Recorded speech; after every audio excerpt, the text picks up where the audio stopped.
What's going on, everyone? Welcome to your new Buffalo Sabres podcast called The Herd with me, Dan.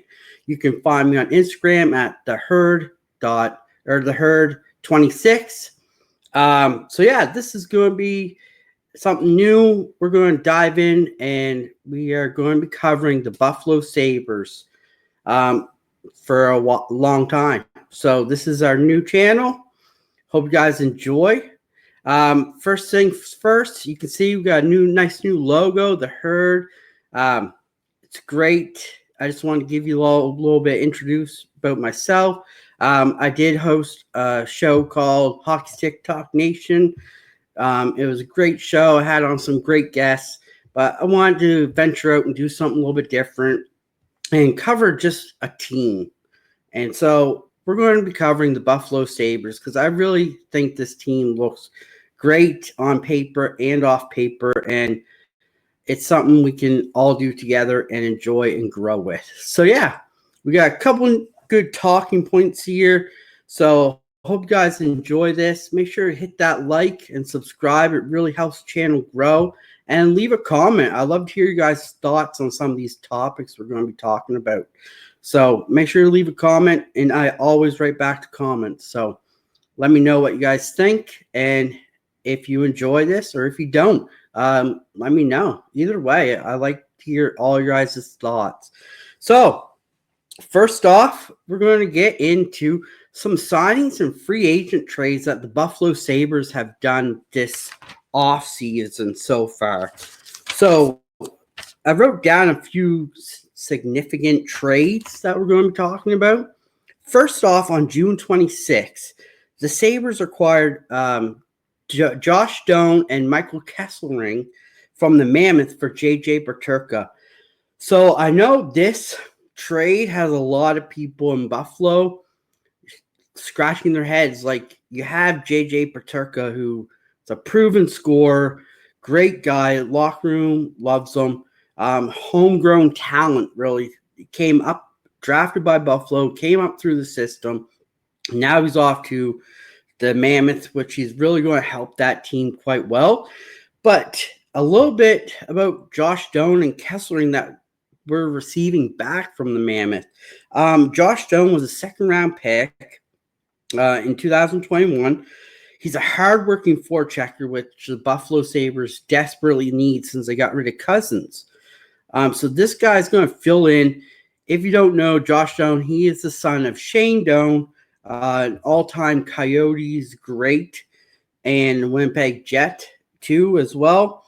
But yeah, this kid, I can't say enough about him. Buffalo's excited to have him. This is one guy that I would be putting on our radar to watch because I really think this guy is going to be good. Like I said, he's got the dog in him to go forecheck. He's also got an untapped offense potential. And what I mean by that is we haven't seen the limit for this guy for scoring or offensively yet. He's still trying to find his role. As I said, he's still kind of newer to the NHL. He was drafted in 2001, but he came from college. And I always think the college kids have a little bit of a leg up on all the kids getting drafted from the WHL, OHL, the Quebec Major Junior League, CHL. The college kids and the kids from overseas that come in here, I think they always have a leg up on some of these kids coming from like the CHL and the WHL and all that. So to Doan, a great kid, going to be great for the Buffalo Sabres. Kind of curious to see where he's going to pair in for lines. I think if we start him off in the third line there, let him get his foot, let him get his traction. Let's see what he can do. And then as he progresses, maybe we'll move him up to second line. He's going to be top six forward. That's what I'll say. He'll be top six forward. It's going to take time, but he will be there. Now on to our next guy who I think is looking really, really well, and that is Michael Kesselring. If you have not seen this kid play, go watch some highlights. this kid is so good. He's 6'6", right shot D. He's going to be excellent pairing with Owen Power. So these two are going to be really good together, Kesselring and Power. So they finally have that second defense pairing that's going to really help Owen Power. If you haven't watched Owen Power play, he doesn't hit. He very rarely hits, but he is a goal scorer.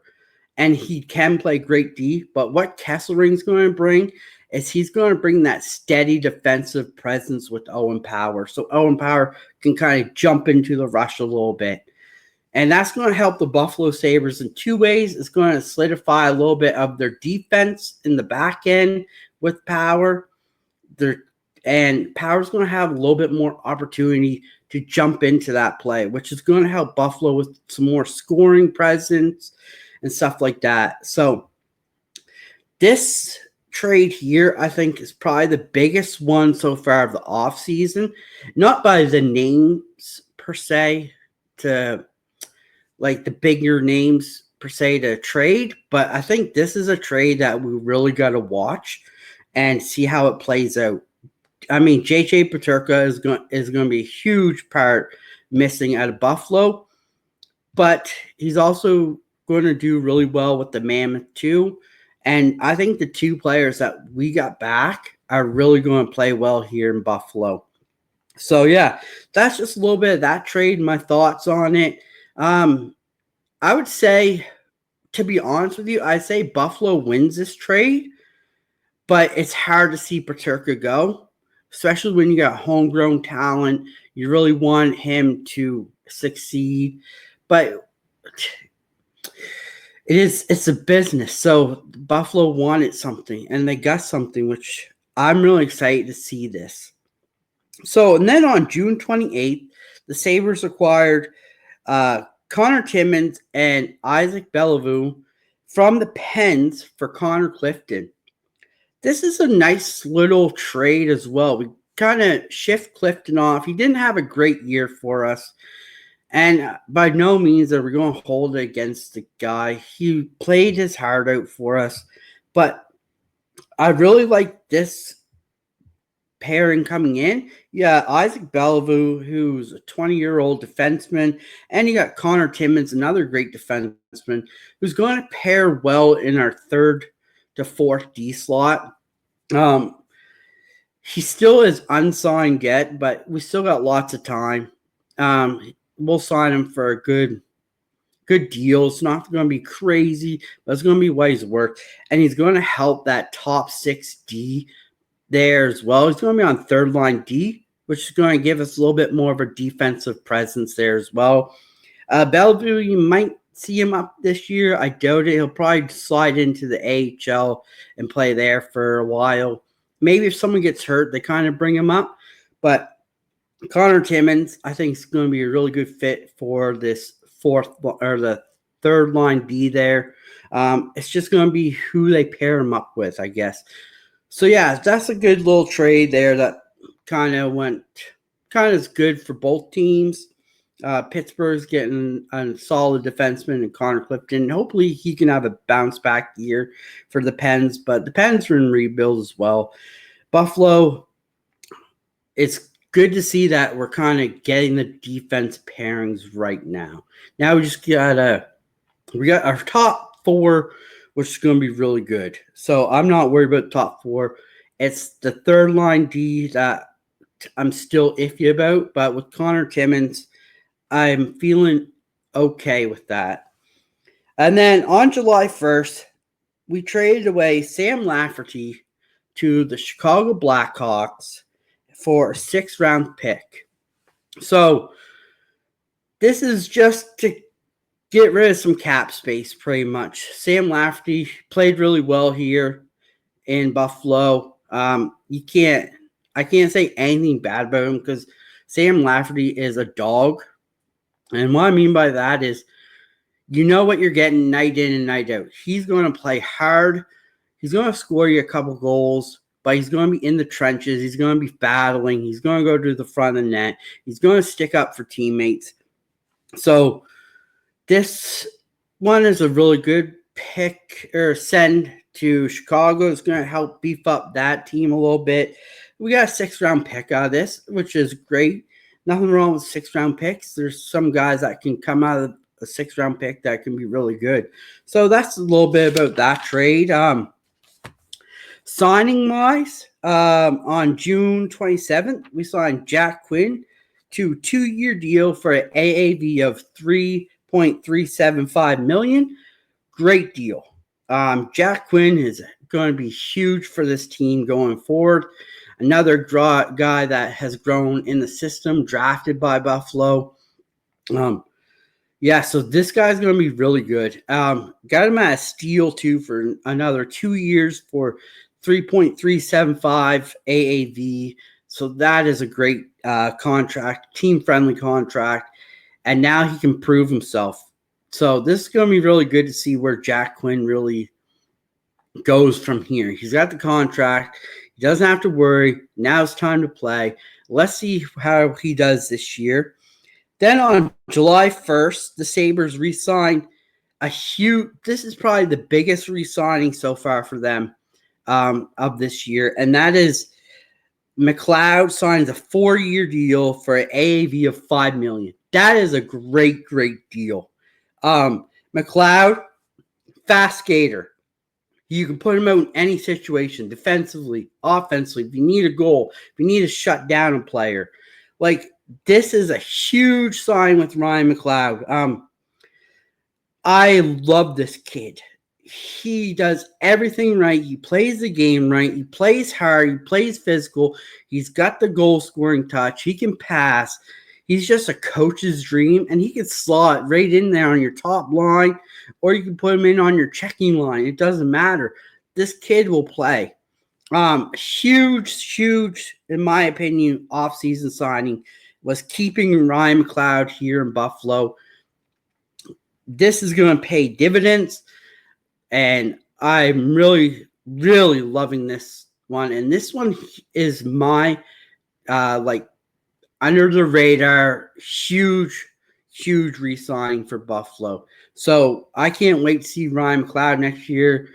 This is going to be a different team, but we'll get into that later on into the podcast as well. The Sabres also signed Gertson to a 2-year average at $775,000. Just a AHL signing and a depth signing. You know what you're going to get with him.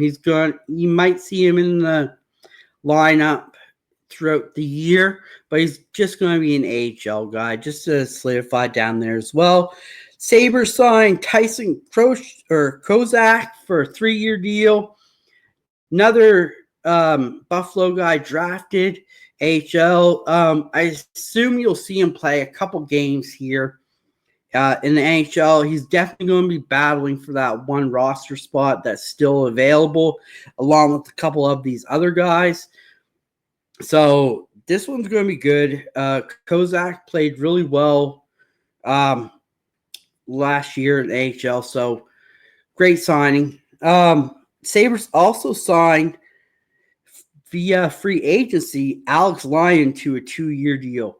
This one kind of threw me a little bit because you have Ukko-Pekka Luukkonen, you have Devin Levi, and now you have Alex Lyon.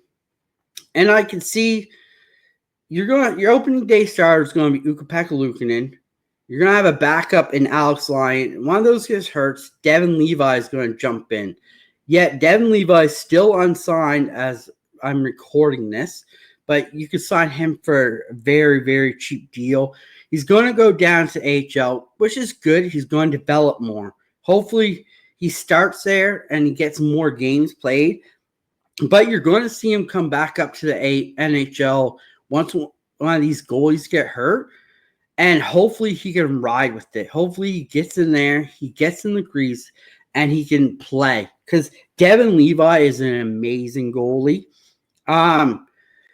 So I do not sleep on him. I think he just needs more playing time. And I'm great to see Buffalo now kind of solidifying who their number one is. which is great because I find the goalie carousel really, really hurts a team. Like, pick your starter, pick your backup. Don't rotate. Your backup's going to play at least 20, 25 games, maybe 30, okay, depending on injuries and whatnot. But Alex is going to help those two younger goalies as well. So great signing there. Sabres also signed Rathborn to a Elliot Freeman's favorite player. If you don't know, go check it out. Defensively, it's going to be an NHL, but you will see at times maybe him D if there's injuries as well. Excuse me. Sabres re-signed Ryan Johnson to a 3-year deal. That is huge. Ryan Johnson, defensive player. He, for me, is ranking as your 7th D. So he will be playing NHL games. He'll start probably in the AHL, but and he's going to be slotted right into that defensive core. Ryan Johnson is an amazing, amazing player. I'm glad to see. So super, super stoked about that. On July 2nd, the Sabres signed Fiddler Schultz, which is entry-level contract to a 2-way contract. So a couple more depth signings there, keeping the homegrown talent that we were drafting into the city. And then another kind of a little bit under the radar, but going to be glad to see this kid here in Buffalo. And that's a deal. Kind of prove yourself. Zach Jones spent some time in New York where he got to play a little bit, but they kind of threw him under the radar, I guess, there in New York. It's hard to play for defensively because they got so many good defensive. But when he was in there, he was so young. You make mistakes. Defensive players are going to make mistakes. That's how they learn. You're going to have to go through the growing pains with them. A huge signing, and I could see him playing in Buffalo up on the NHL squad if there's injuries. Signed Justin Danforth to a 2-year deal. So that was a pretty good sign. Columbus. Really good, solid bottom 6 player. He'll round out, he'll give you the grit, the energy. He'll battle in those corners. He'll go to the net. It's exactly what Buffalo needs. So this is funny to me because everyone was like, trade him, get rid of it. But I think he needs to stay in Buffalo. And I think he's a really good partner with signed a 2-year contract for AAV of $6.2 million, which is a great deal. Terrible. Why didn't we trade him? Why trade a proven defenseman? Pairs really well with Rasmus Dahlin. Like, to me, this is a great signing. And I really love Boba. Kind of gives Dahlin a little bit more breathing room so he can go and challenge or go in with the puck a little bit. Skate is hard back because you got Bo Byron back there. Great defenseman. He will score a couple goals. Not going to be anything big. Maybe he'll get 6 goals a year. Little things he does defensively. That's really will help pair him well with Dahlin. Then Jake Leschyshyn to a 1-year deal. Another depth forward, great forward, great pickup, good little friendly team deal. These are players that are going to battle for that last roster spot as well. So it's going to be a last roster spot. So yeah, that's a little bit about the signing.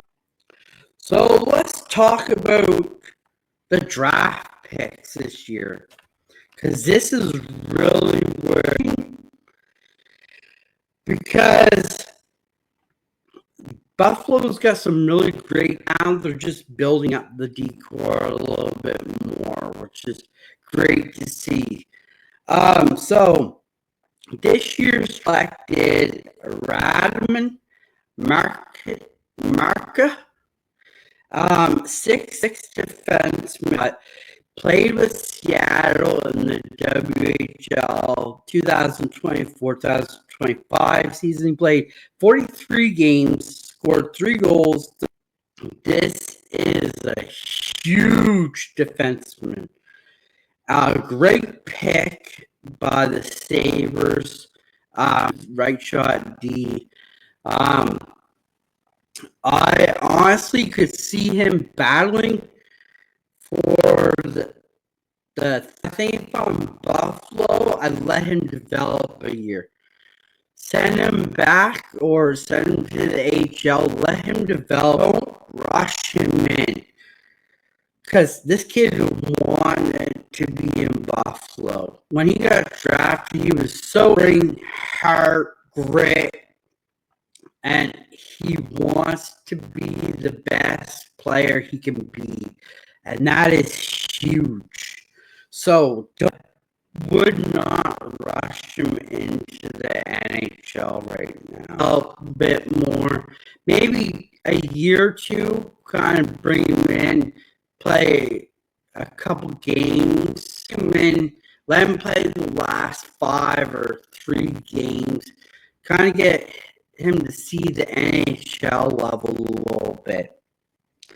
Then one, Buffalo picked David Bekowski, 6'4", 2024-2025. He played 35 games, 3 goals, 4 assists, 7 points. By no means, but that being said, they could have a bad OHL, like not scoring, but in the NHL, it could be a totally different thing. You could see him scoring goals, passing, but I think this kid, David Bedkowski, is just a solid DD man, which is wonderful. You got to have those DD man. And like I said, another right-hand shot D, another big body, 6'4", 221. He's going to develop. He's still got room to grow. Huge signing. Really like this signing as well. Great kid. I can't wait to see what he can do. And maybe he has a bounce back year. Maybe that year is just a little bit of a down year. So we never know. So you got to take that with a grain of salt as well. But we'll definitely be checking out him as we go on. Same with all these other draft picks. In the 4th round, 103rd pick, Buffalo selected Mateusz Kucharek, 6'4", 180-pound center. 2024-2025, he played for the Czech Junior League. Played 25 games, 6 goals, 10 assists for 16 points. I haven't seen highlights on this kid, but he plays in the Czech League, so he'll probably play senior Czech League next year, which is really going to help him develop. Like I said, those guys that play overseas and in college have a leg up on all these other draft picks. Because they're playing against grown men. They're playing more high level. They're not playing kids. They're not playing teenagers. So huge upside, I think, for this guy. And you always got to have a center. You always got to pick centers and right shot D. You always want to pick those when you're drafting. They're a dime a dozen. And yeah, so those are the draft picks. Just a couple of the notified ones that I think we should be looking out for. But yeah, now we'll talk about the goalie core. So yeah, like I said, for the goalie core, we have your opening day starter is going to be Luukkonen. Hands down, he's probably been the best Sabre goalie so far for them. And then your backup, obviously, is going to be Alex Lyon. Another solid backup who can get in there, take a couple starts as well, who probably will, so we can rest Ukko-Pekka Luukkonen throughout the season as well. And like I said, if there's injury, we're going to see Devin Levi back up. And hopefully he comes back up with that swagger and that confidence that I really know that he has. He was highly touted. I see him almost like a Dustin Wolf. And he just got to find that confidence in him. He's really got to find that. Once he finds that and that swagger, he's going to be such a huge, huge defensive presence for this team, or backstop presence for this team. And I reckon we'll see him play 25 games this season for Buffalo, where there's always going to be injuries. Goalies have the roughest job on the ice. They're always up and down. The wear and tear on them, it takes a toll. So I think we're going to see Devin Levi play 25 games in the NHL because of injuries. But yeah, so that's our little bit of a goalie tandem. I really, like I said, our opening day starter is going to be Ukko-Pekka Luukkonen, hands down. He's probably been the steadiest goalie out of the two right now so far for him and Levi. But yeah, so that's our goalies. So schedules and games to look out for. This one I thought was pretty good. The schedule looks really good. First 6 games are at home, which is huge. You always want to have your home to start out at home and be in front of your home crowd is a huge boost. So, but yeah, my games to watch it's going to tell me how this team's going to be this year. And that's October 13th and October 18th. October 13th, we play the Avalanche, a proven winner, Stanley Cup winner. This is where I would like to see how this team's going to be. This is where my season will break or make.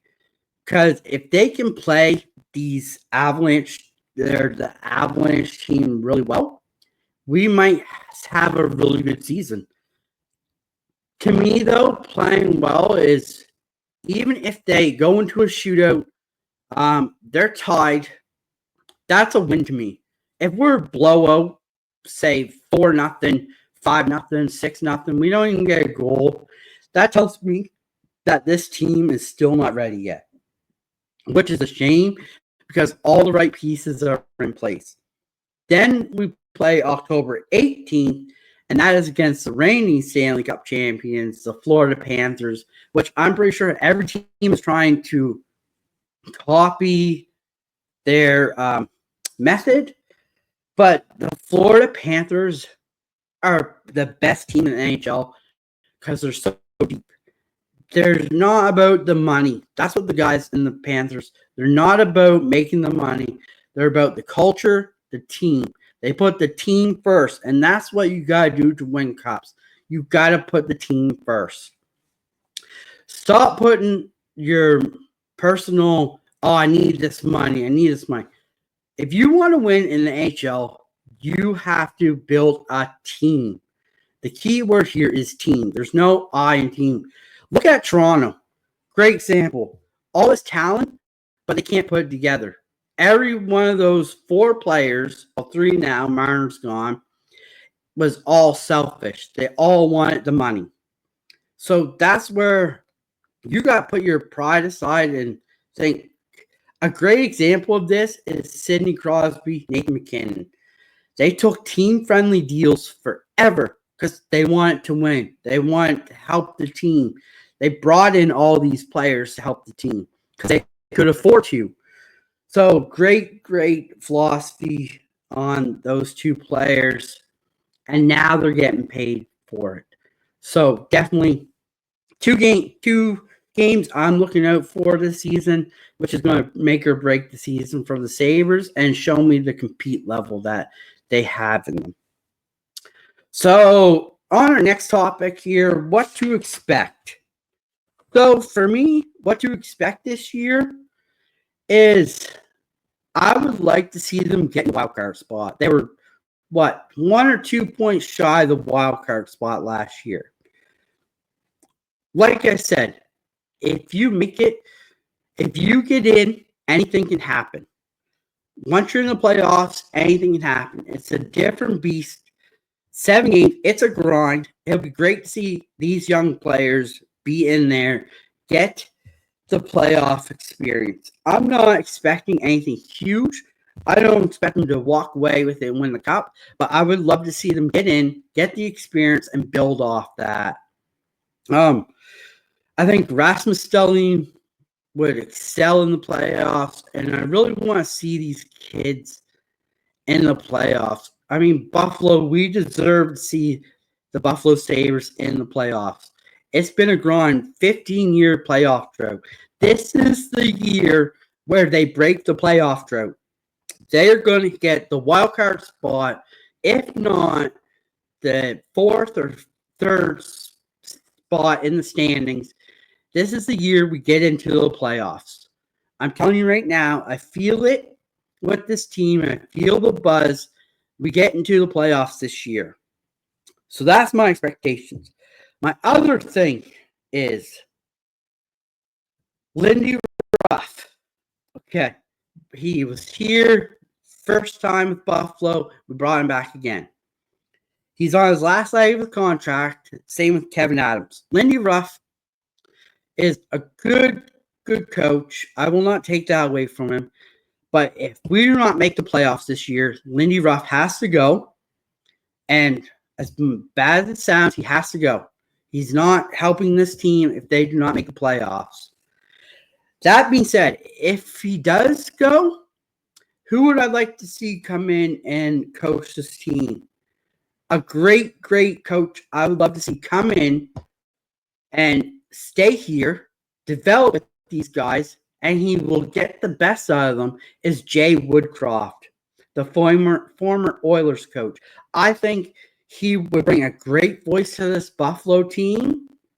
He will get them playing. He's got a great, solid defensive scheme. Offense, great. And I think this is a team Jay Woodcroft would really develop well. That being said, we have Kevin Adams, the GM. Like I said, if they do not make the playoffs this year, Kevin Adams has to go. Has to go. We have not spent any money. We have for cap right now. Just let me pull this up for us all so you can see. Current cap space right now is $7,390,000. We are not paying any players right now over a maximum contract. He sent JJ Peterka, who's $8 million. He was our highest contract. Start spending. Get some players in here. I mean, it's great that we're getting homegrown talent. But if we want to get to the playoffs, we're going to have to pay some players. So let's bring in some proven veterans to help these kids out. But yeah, so that being said, Kevin Adams has got to be on the hot seat this year. If it's not playoffs, Kevin Adams has to go. We have a great advisor in there right now in Kekalainen, who could step right in. I have so much faith in Kekalainen. If Kevin Adams goes and they offer him the job, Kekalainen would turn this team around. I mean, look at his draft picks that he did in Columbus. So much good of a track record there. Kekalainen, I would love to see him as the GM as the Buffalo Sabres if this team does not make the playoffs, we really have to think about Kevin Adams going, because he's, like I said, he's not helping. But that being said, I don't know how much of that is Kevin Adams and how much of that is the Pegula family not letting Kevin Adams spend. So we got to take that both ways there as well. So player to watch for me this year, I will just leave this on the clip out there for you guys and let me know what you guys think. But my player to watch this year, who I think could battle for that last roster spot, hopefully be there opening night, is Costa Helinas. This kid is amazing. We need to get him in the AHL. He lit up the AHL. When he did come up in Buffalo, play for those couple games, he was amazing. He is my player to watch this year, Costa Helinas. I really would love to see him up in Buffalo this year. So hopefully he gets some games up here and is opening on the opening night starting roster. That is one I would love to see. But yeah, so this is Dan. Let me know what your guys' thoughts on all these topics we covered were. Love to hear in the comments what you guys think. Who you guys think could be a stand or your player to watch for this Buffalo team? Is there players I missed that you guys think would be really good to watch for this team? What was your favorite signing or trade from the offseason or for Buffalo Sabres standpoint? But yeah, so hope you guys enjoyed. Make sure to hit that like, subscribe, hit that bell so you're notified for the next video. We will eventually go live. I don't know when yet, but you want to hit that bell so that you're notified. But until then, this is Dan from The Herd, your Buffalo Sabres podcast, and we will see you in the next one. Hope you guys enjoy. Stay safe, and go Sabres, go. Go Sabres.